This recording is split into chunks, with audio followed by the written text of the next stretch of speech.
Good morning and welcome to the new edition of Frontiers of Knowledge. In this fast changing place, the world as a whole, we find new technologies emerging, and as a result of the new technologies, new developments taking place. Hardly had most of the people understood what Bitcoin is, we come across a new currency, a cryptocurrency, an internet currency called Ethereum. What is it? Now, Ethereum is its own currency, and its potential as a network is really arousing interest of everybody, especially of the investors. As I said, you have just got over the feeling of ignorance as far as Bitcoin was concerned. And here is a new challenger on the scene that has got the support of major industries. Ethereum is getting popularity as its value is increasing. For example, in the month of June, it reached one Ethereum was $322.28. Agreed, this is just 1/10 of a Bitcoin. But according to CryptoCare, it has got most of the features which are absolutely unique. And these unique features make it a darling of the investors. It was just 2 years back, in 2015, Ethereum was launched. Actually, Ethereum is a name of technology, and the name of the currency is Ether, you can call it. And it resembles Bitcoin. You can make payments anonymously via internet and display those transactions in a decentralized ledger. Well, that is one application of the blockchain. We have been talking about this new concept of the supply chain management. And all these payments made and displays on the decentralized ledger are done without any third party. They are done without any bank.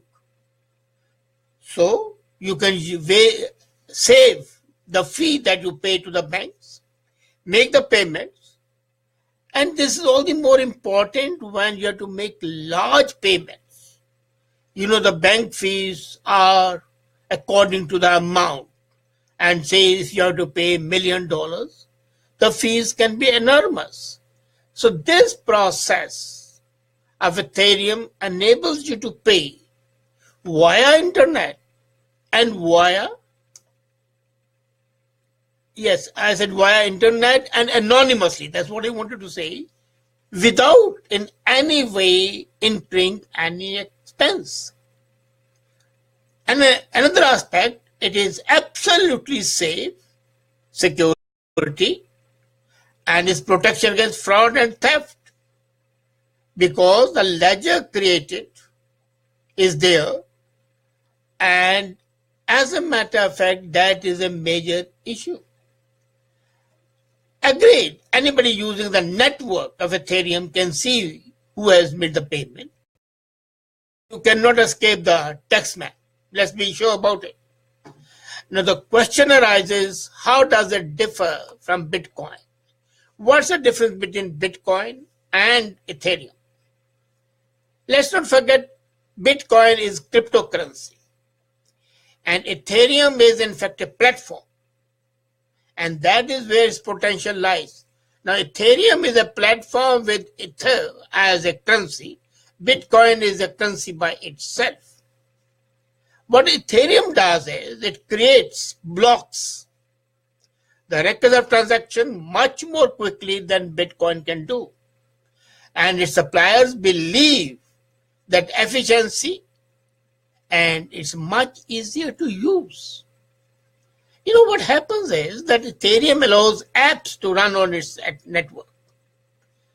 As Vitalik Buterin says, who founded this currency, the idea is that there exists this magic computer in the cloud, and anyone can send programs to anyone, and anyone can run programs, and those programs can talk to each other.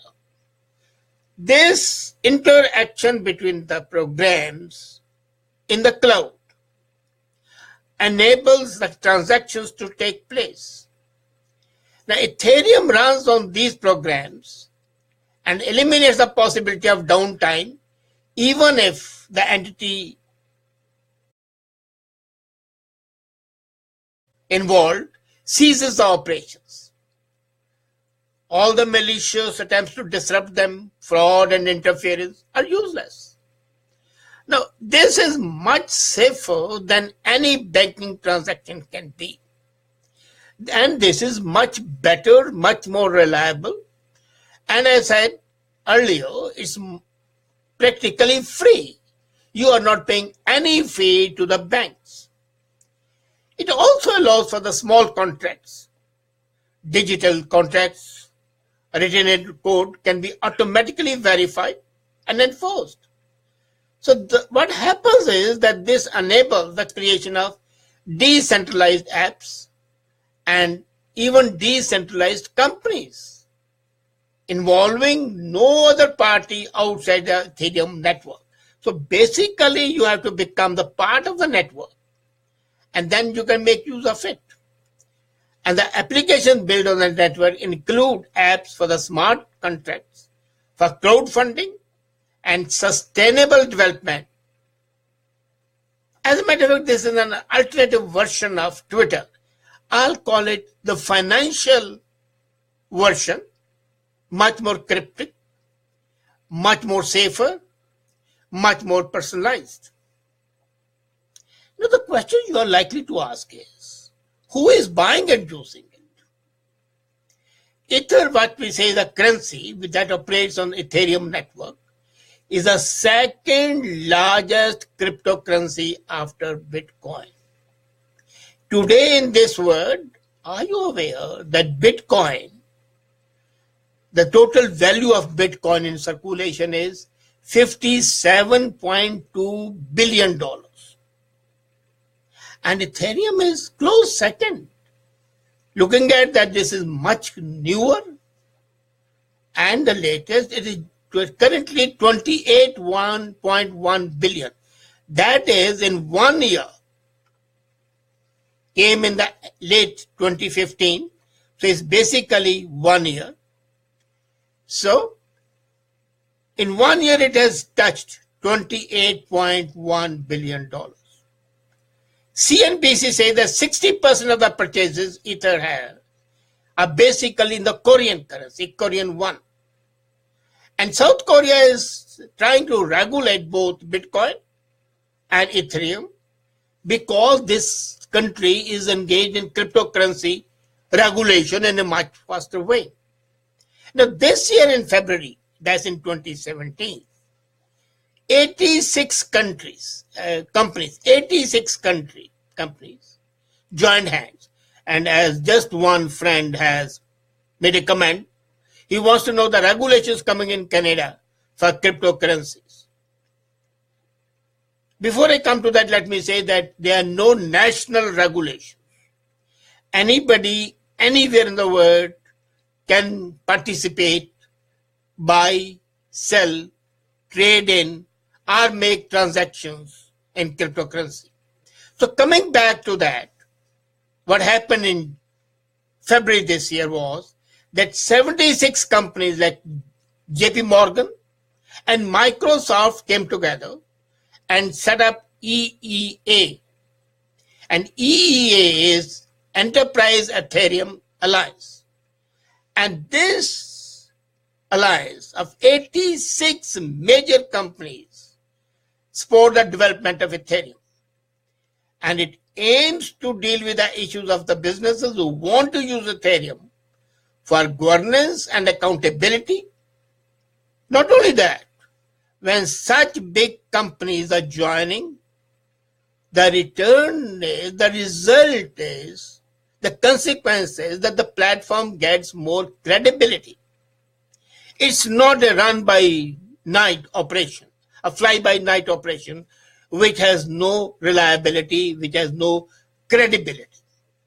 So Ethereum is basically built on a blockchain concept, the new concept of the supply management. And it is surprisingly gaining transactions and strength with the blockchain startups. All the new startups which are going in blockchain are the firm believers and practitioners of Ethereum. And they are taking advantage of initial coin offerings, what we call ICOs. And what is ICO? ICO is an initial coin offering which allows Ethereum to build early investment in return for offering of Ether equivalent to shares. So you can buy shares of Ethereum. You want to have a startup.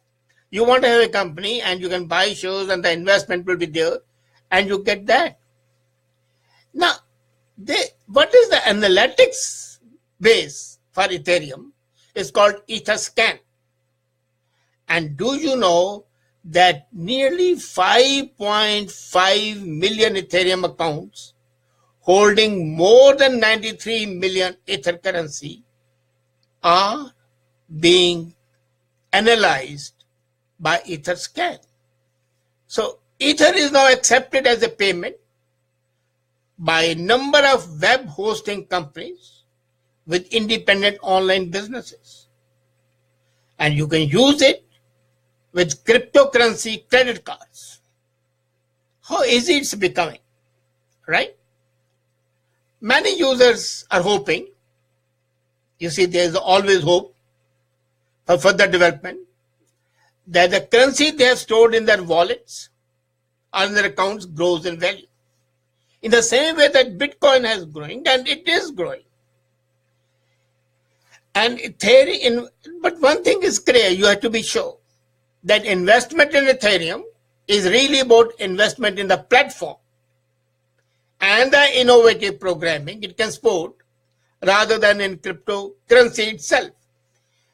So when you invest in Bitcoin, it's a direct investment in cryptocurrency.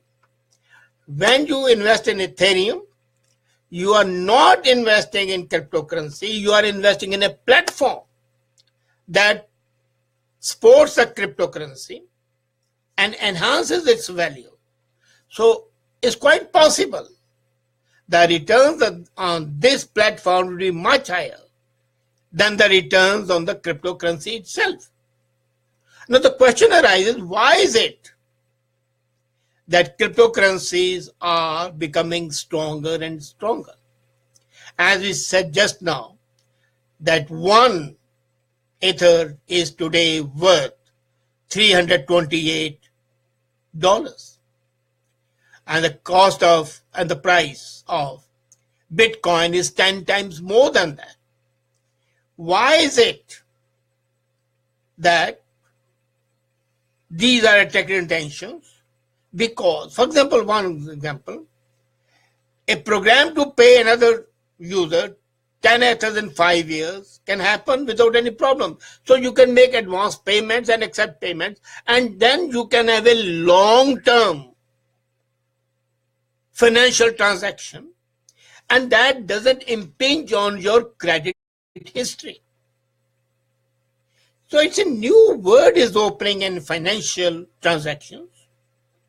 We are watching a revolution in currency, and the sort of manipulation that happens in the national currency, for example, China putting its currency typically low to encourage exports and discourage imports.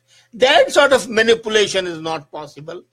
These currencies, whether it's a Bitcoin or Ethereum, are in fact cryptocurrencies, digital currencies, and they are not under a national control. They are not regulated by any national law, and hence their reliability is universal, their acceptability is universal. And that makes these currencies much more viable, much more acceptable, and much more user-friendly, especially since we are in an enhanced technological state. Well, think about the new avenues in financial sector. And these currencies are going to stay because they are much more reliable, because they're easier, and they save you loads of money which you pay to the banks for their transactions. Let's hope that these currencies become the order of the day, because that'd be much easier rather than carrying all the currency in your pockets and changing the foreign currency from one currency to another currency. These currencies have international outlook, but then they are not useful today for retail purposes. It's quite possible that in the near future, the crypto credit cards might be available even to retail and individual customers, and that would be a real revolution. Then we would be in a real cashless society, not only nationally but internationally. Thank you.